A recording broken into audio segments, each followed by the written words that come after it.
Captured on film in 1898, Teddy Roosevelt's Rough Riders fight for Cuba's freedom, which led to the creation of the world's most popular cocktail, the Cuba Libre. This antique cocktail book and vintage ad highlight the recipe of when U.S. military in Cuba first mixed Bacardi rum with Coca-Cola, squeezed in a lime, and toasted to a free Cuba. Those are just some of the thousands of priceless documents, defining images, and incredible artifacts in the Bacardi archive, unveiled for Bacardi's 150th anniversary. This archive documents the history of the Bacardi family, company, and brand, since even before Don Facundo Bacardi Mazo created Bacardi rum in Cuba. And here we have a collection of our special bottles. The most interesting ones are these from 1919, one of the last ones produced in the United States before Prohibition. Or this one here with an ad wrapped around it from the 1930s. This is what the ad looked like.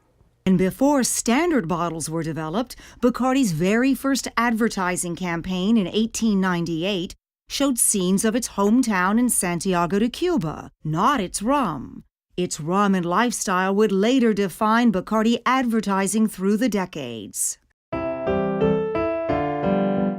Music has always been a part of Bacardi, and this goes back to the 1890s and was Bacardi's first jingle. Even before that, Bacardi began winning awards for quality, taste, and innovation. Now, with close to 500, Bacardi is the most awarded rum in the world. Here we have pictures of our facilities in Cuba. This place provides research and revelation for David Sid, Bacardi brand master.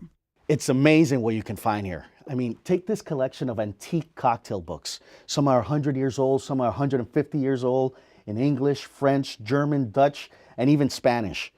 They document how Bacardi rum was being used in some of the earliest recipes we could find. Take this book, La Ley Mojada, The Wet Law, an important book in the collection by world-renowned mixologist Pedro Chicote back in the 1930s. It shows the mojito, created with Bacardi rum.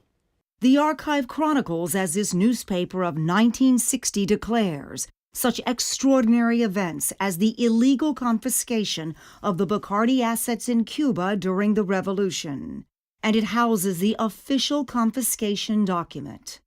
But Bacardi persevered through marketing its famed rum globally to take it to its height as the world's favorite. That was celebrated with mounting this flag on top of Mount Everest. Another part of the rich and revealing history of Bacardi, the brand, company, and family, told through the Bacardi archive.